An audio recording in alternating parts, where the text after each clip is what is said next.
friends. Uncle Marv here with another episode of the Unhealthy Podcast, the show where we try to talk about living healthy and being happy. It's not just about our weight and our diet. It's about all things in life, mind, body, spirit. And let's see what we can get through today. I will be having a guest on in just a couple of minutes, Sheri Mills, someone I met through my day job so many years ago. We're going to talk about functional nutrition. And for those of you that are new to the show, the Unhealthy Podcast has a website, unhealthypodcast.com. You can go there, find our past episodes. And if this is your first time using a podcast catcher on your phone or something, you can find which one of those works best for you. You can subscribe to the show on your phone, usually in the podcast or Google apps. But if you have a preference, if you're a podcast veteran, you can find some other apps and subscribe to the show that way and keep up with all that we do.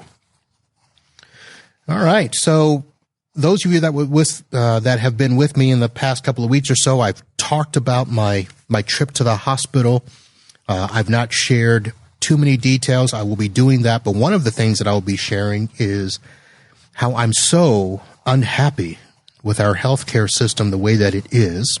My trip to the ER was, not so joyful. Today we're going to talk about how conventional medicine probably isn't as good as we think it is as well. So Sheri Mills, functional nutrition and health coach. Sheri, how are you? I'm wonderful. How are you, Marvin? I am good.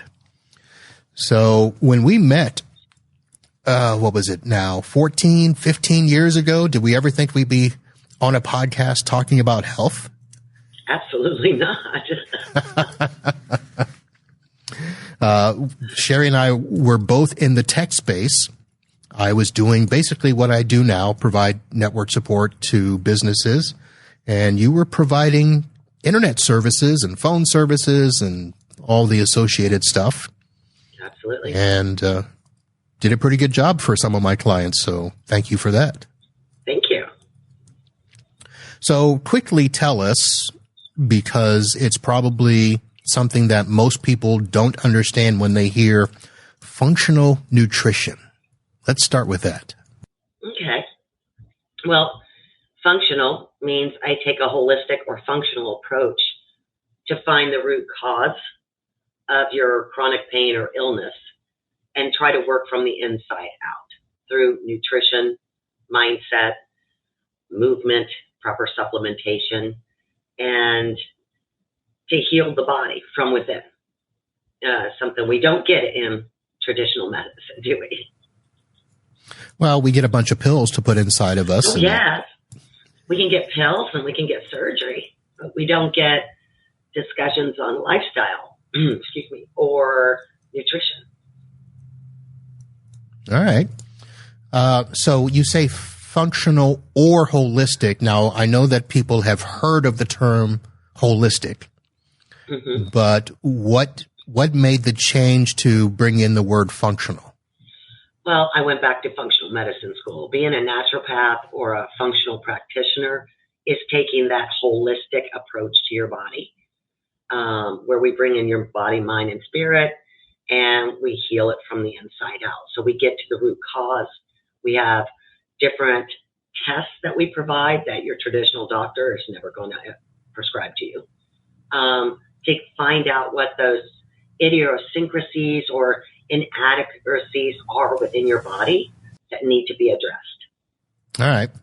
Now, I know that for most people, holistic kind of, I don't want to say ignores the medical side of it, but from what I was gathering on the internet and the Google is that functional nutrition does look at previous medical tests, right? Oh, yeah. So it's not that it discounts what's been happening medically, but it takes it into consideration. Yes. So some of the things that we do is I'll go over your blood results. I do an in-depth dive with you on your medical history to find out what you have been through, what you've been going through, what you're going through now. past all the way to future, what you want your life to be like, right? We all want to live pain-free and have a more vibrant life, so we can live out the last half of it in joy, right? Right. And not on a bunch of medication and depressed and not having any energy and living in pain. So we do look at the whole picture, right? So I do work with physicians and pharmacists. We just take a different approach to how we look at your overall health. Now, do you still do any sort of testing at all when dealing with people? Mm-hmm. Right. I do. So if they don't have any recent tests, like blood work or anything like that, I'll usually ask them to get their physician to prescribe that so they can get recent blood work. I do all sorts of different tests from PGX. Let's say somebody's on a lot of medications. They still don't feel right. They just know they're not their real self. A lot of times medications have adverse reactions with your body. Genetically, there's a way to find out if that prescribed medicine is really going to work within your body or not.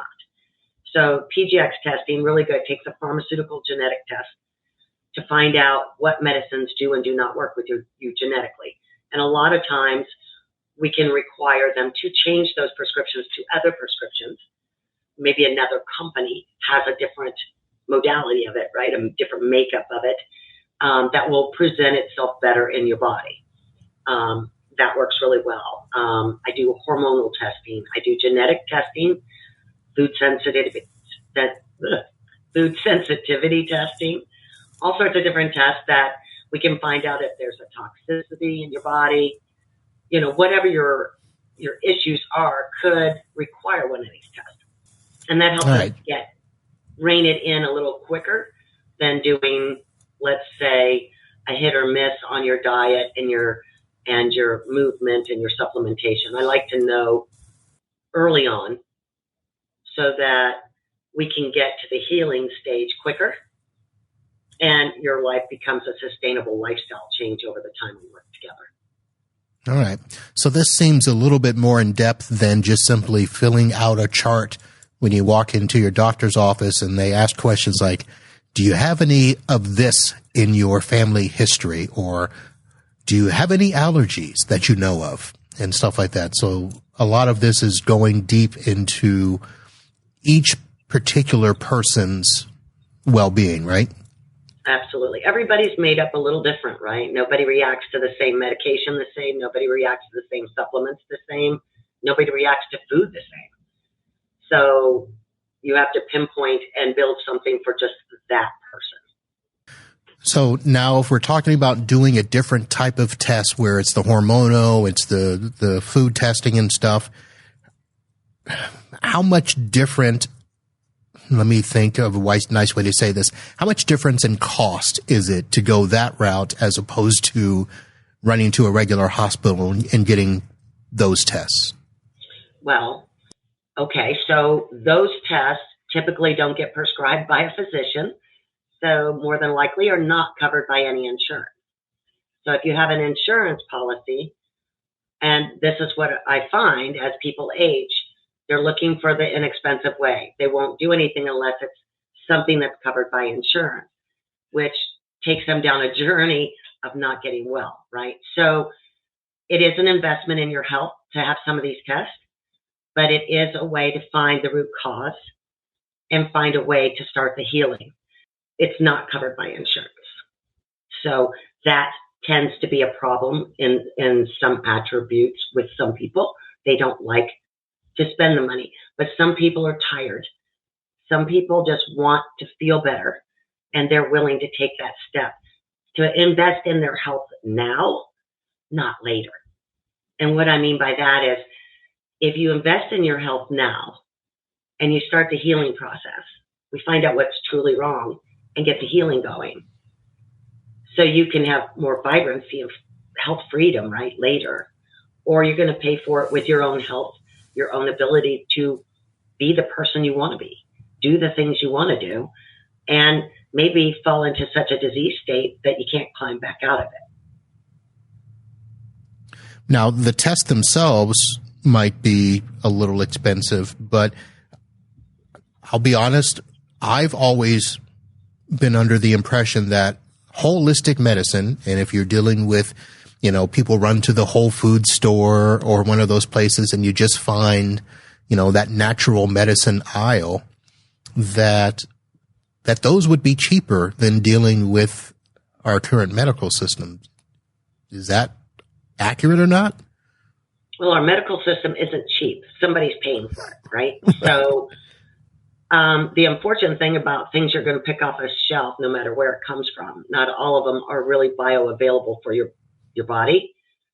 And people will Google stuff and they'll say, well, I need more D, I need more C, I need this, I need that. And they go out and then they have a medicine cabinet that's the size of Curio with all sorts of supplements, right? Two things can go wrong there. Number one, there is a thing called vitamin toxicity. So not all vitamins work well together in the form you're taking them. So finding some company that has a bioavailability that's high and that knows how to blend the elements you need so that they perform in symphony together is really important. You start taking a bunch of different things because somebody told you to, or you're on MD now, what is that, MD, whatever, where you look up stuff. WebMD and all those sites. Or you're Googling it or whatever, and you just start taking all this stuff. You might not be taking it properly. You might not be taking it at the right time of day. They may not work well together, or they may just not be quality enough to get absorbed in your system. And there's a lot of stages to that. If you don't have a healthy gut, right, that are you looking at me? Are you looking at me when you say that? I'm not looking at you, Marv. This is everybody. I had IBS all my life, so I'm a walking talker here. If you have an unhealthy gut in any form or format, that's our second brain, right? There's a gut-brain axis going on. So that can cause depression. It can cause chronic illnesses and pain and inflammation that takes over your body and turns into something that's hard to manage if not taken care of. So if it's not healthy and it's not working right, it doesn't matter what you take. It doesn't matter how well and clean you eat in your diet, because your body's not going to absorb the nutrients in which you need. So it's a process, right? We have to look at what's really wrong, what's really going on, and find out where we need to start so that the healing over time is the quickest ramp up, right? And that could be we have to focus on your gut first. That means we have to focus on your medications first. Everybody's different. So you just, of course, hit a topic that I'm dealing with, because I've got the belly that started to develop now that I'm a little advanced in age, let's say it that way. And that I like that. Yeah, I mean, and of course, most of us, yes, but apparently not wise enough in this situation, because it's common belief and acceptance that, okay, yeah, older men, you're going to get a gut, and we kind of accept it. Although I'm like, you know what, I don't want the gut. I also don't want to go back to, exercising an hour or two a day the way that I used to, because, well, one, I don't think that that's sustainable at my age. I don't need to be in the gym pumping weights and all that stuff. And we've done a little bit of the cardio, the wife and I, we've done our walking and stuff. And, that's what they say you need to do. Get active, change your diet and stuff. But you're saying that there could be a chance that, yeah, you could do all that stuff and still have no effect on whether your gut is healthy or not. Right. And it's funny because your nutrition and the way you eat really plays a vital part in how your body performs. And you can look up any of the great scientists and people that are studying nothing but, how to keep your immune system strong and how do we get nutrients in our system. Number one, we live in the U.S. and we've depleted our soul. We give everybody easy access to processed foods and garbage. Our hormone levels and everything that they pasteurized and all that stuff. Not good for us, right? So, and we all live busy lives where it seems like everybody's on the run. So easy seems to win over, but easy will tear up your health. And when you start getting your mindset around how you deal with your nutritional intake or diet, so to speak, and when to eat, how to eat, making it fun so you enjoy that time more instead of it just being a way to fuel, really plays a big effect in your overall health because it calms your mind. It makes you happier. When you eat right, you'll find less joint pain. You'll find less stress. It's amazing how that can affect your overall health. And most people just take it for granted. It's food, I need it. Or I want snacks. Or I'm bored and I'm going to eat. Or for so many different reasons, people eat and make the choices they make. All right. And that affects us. But having the gut, nutrition can play a big part in thinning that out. It's all about what you eat, what time you eat, and how you eat, if that makes sense to you. Well, it does, because I've looked that up for me, and I don't know if I'm on the right path or not, which is why one of the reasons why I started this show is to talk to people and find out. So I've been following I can't remember, the cycle of the earth, and you should even though some people call it fasting, where you condense your eating window, to 8 hours a day. And, when you eat your last meal, it should not be at 8, 10, 12 o'clock at night. Absolutely. It should be earlier in the day. And that time that you finish is technically fasting until the next morning when you would have your breakfast, which is broken down into break, fast. Mm-hmm. Right. You're breaking your fast. So. Absolutely. So I've looked at that. Yeah. I've looked at it, but it's not easy. You shouldn't eat at night. Depending on what time. Some people are night people. Some people are morning people. Everybody has a different schedule. I'm more of a night person. But I know if I'm going to bed at 11 o'clock at night, I don't want to eat after 7:30 or 8 at the latest. And if I have to eat closer to that 8 o'clock mark, I have to eat a very light meal. I try to have my larger meal in the midday and my lighter one at night, because that helps our body, because our bodies need to digest that. And taking a walk after dinner also helps you digest that food. All right. So we can go down a lot of roads this way, because talking about fasting as part of what we need to do, talking about the little bit of exercise we need to get, talking about nutrition. Let me go ahead and ask, because I have a feeling we're going to need to break this into 2 podcasts, because we're not going to get everything done. But in terms of diet, so functional nutrition, eating in a holistic way.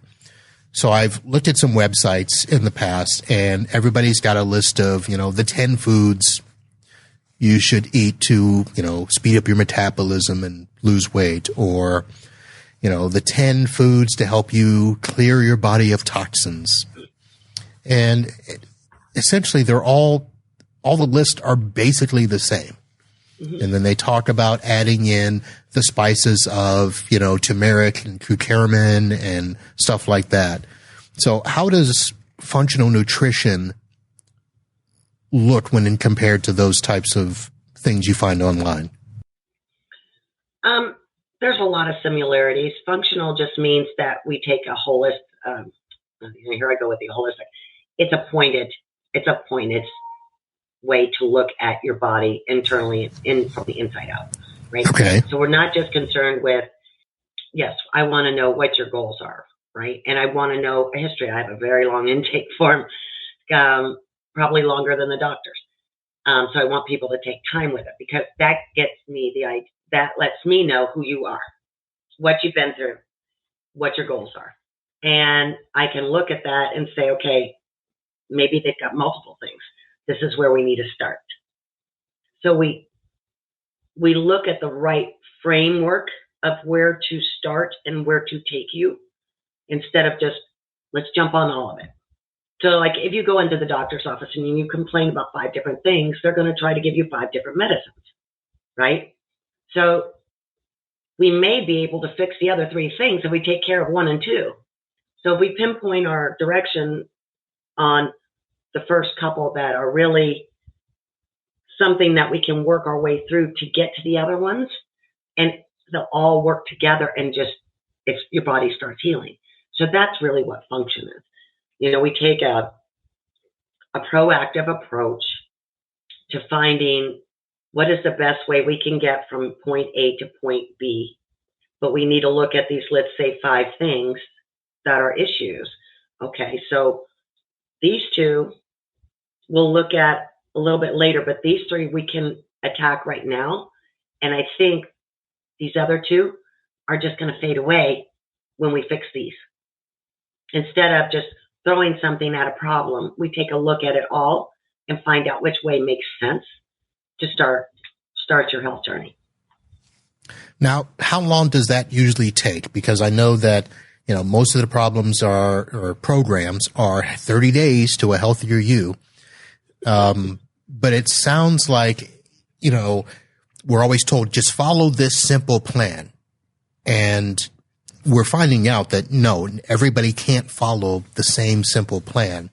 So if you're looking at it from an individual point of view, how long does it usually take on average maybe to, you know, fix some of our stuff? Well, and this is something I always say. We didn't get this way yesterday, and it's not going to go away tomorrow.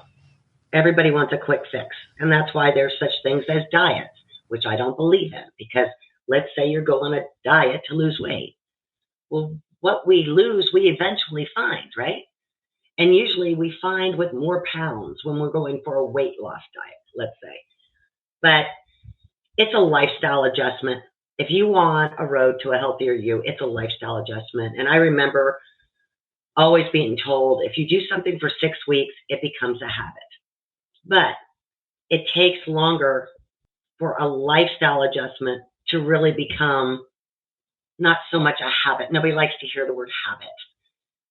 For your new changes that you're making over a course of time to really set in and become the way you live your life now takes a good 6 months. And I know my own personal journey and most of my clients, it's usually around month 4, 3.5 to 4, where your body starts releasing any of that inflammation and garbage that you've been accumulating that's causing all these issues.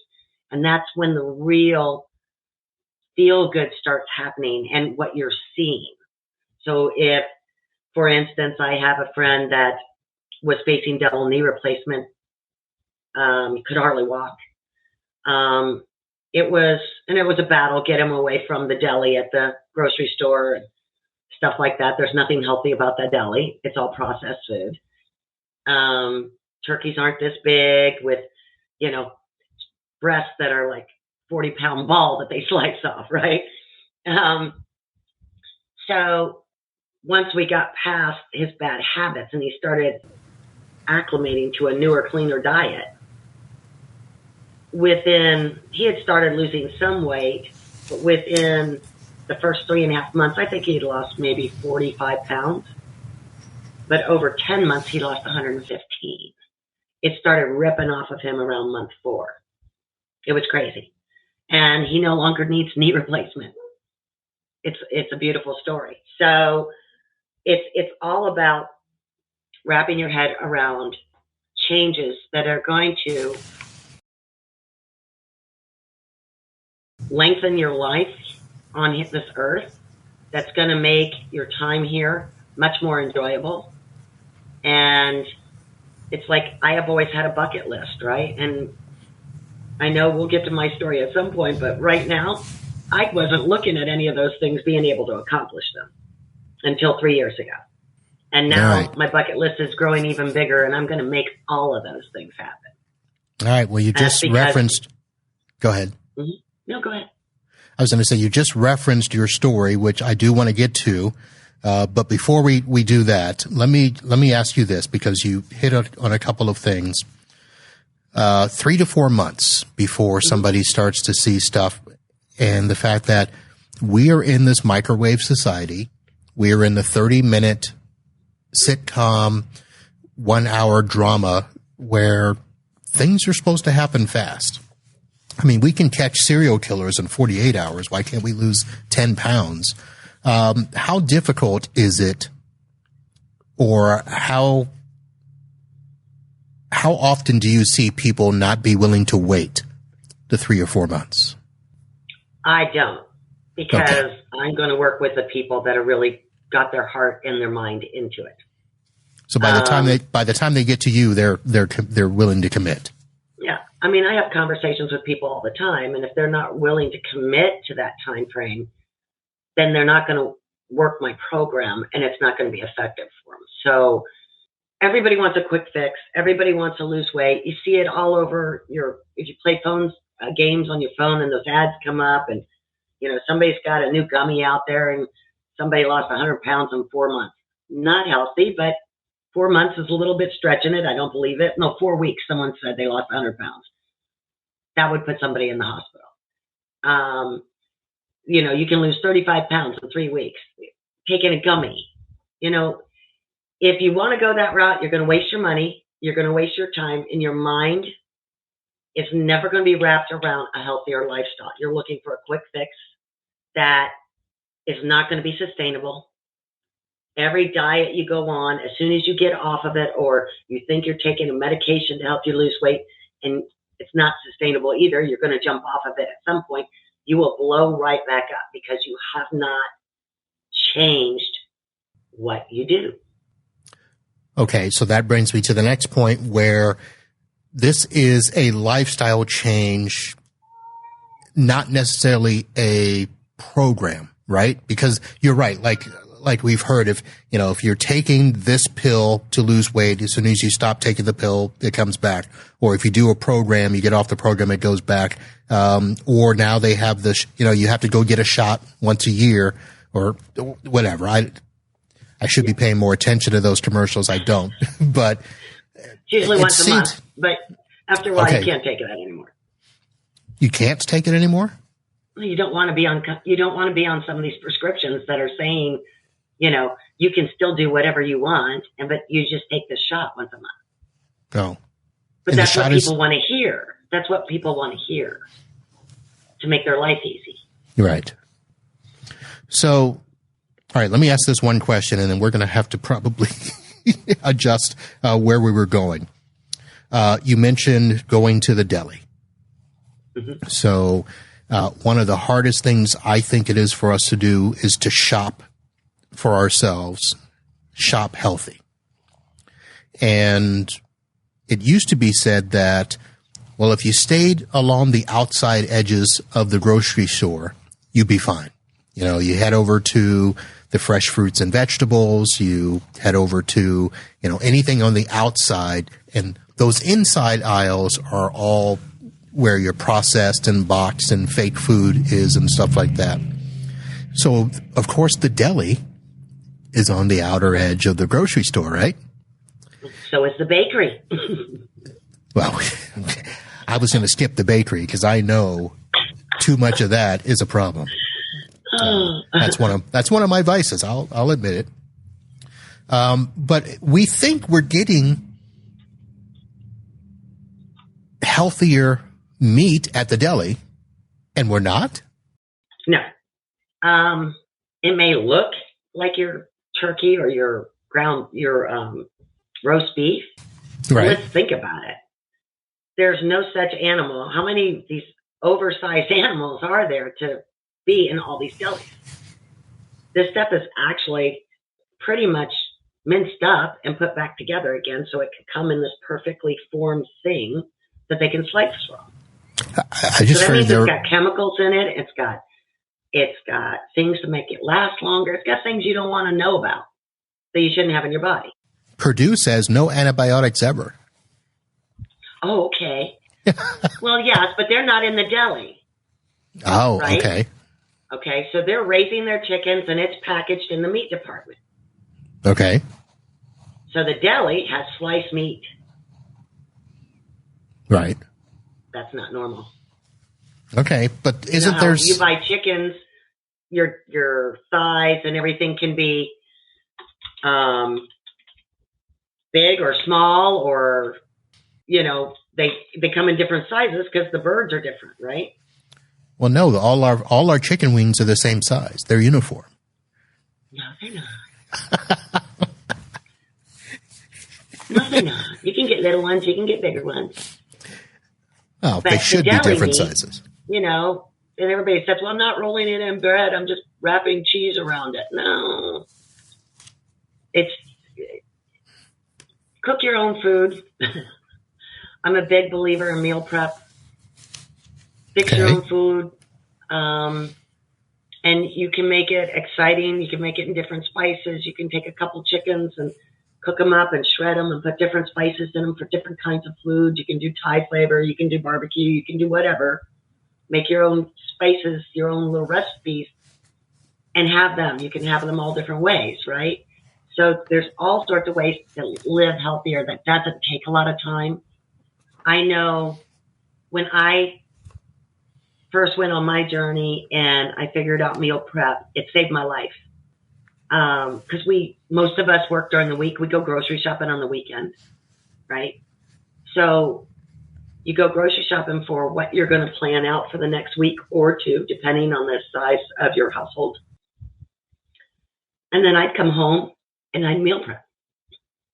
So I'd have all these meals already either prepared to throw in a pot and cook, or put on a sheet pan and do a sheet pan, which has all your vegetables and everything and meats, the whole 9 yards. And excuse me, I needed a drink of water. To make life simple and learning how to cook those vegetables and the meats and stuff properly. It's amazing how that makes a difference in how your body absorbs the nutrients and how your body digests the food. All right. So I want to take the time now to talk up your website, yourwellnessredefined.com. There will be a link in the show notes. So if you're listening on your phone or on the website, you'll have the link to that. We didn't get into that because I wanted to get into the story, but let's do this. You're willing to come back and do a second show with me, right? Absolutely. Okay. So let's real quickly talk about your website, and then on our next show, we'll talk about your story and how you got to be here. So your Wellness Redefined, functional nutrition coaching. What can people find there? You can find that I have the weight loss program, about nutrition. You can find my blogs. You can find out information on my 3 signature programs. You can find out about me and some of my testimonials, and how to have a healthier life. You know, I try to focus that's my passion now, is how to take, especially people like you and me, Marvin, who spend our careers chasing our customers and making them happy and not taking care of ourselves, right? So yep. Those are the people that I love to work with, to show them how they can implement wellness into their same calendar they still have. There you go. So like I said, folks, yourwellnessredefined.com, and right there on the front page right now, you can sign up and get a healthy cookbook and 30-day meal plan. A simple guide for healthy eating and living. My friend Sheri Mills is who we're chatting with. We've been friends for a while. That fast-paced tech life. It's fun. don't know why you ever left. I think I got burned out. And I wanted to get more into a health and wellness aspect because I knew it wasn't happening to me. There we go. All right. Well, Sheri, like I said, let's put a pin in this right here, and we'll set up a time to do a second show. But ladies and gentlemen, I wanted to get her on here. I had been following her on LinkedIn for quite some time. Even though we were tech buddies, I was kind of like, oh, well, let me not really reach out to her while she's doing her health stuff. But now that I've got this podcast started, I said, it's time. What you're doing works. And I see a lot of testimonials and people thanking you for changing the course of their lives. So wanted to get you on and chat about that. I appreciate that. All right. Well, we'll figure it out when we can come back. Ladies and gentlemen, thank you for downloading and subscribing. And stay tuned for part 2 of my show with Sheri Mills, functional nutrition coach. We'll see you soon. And until next time, holla.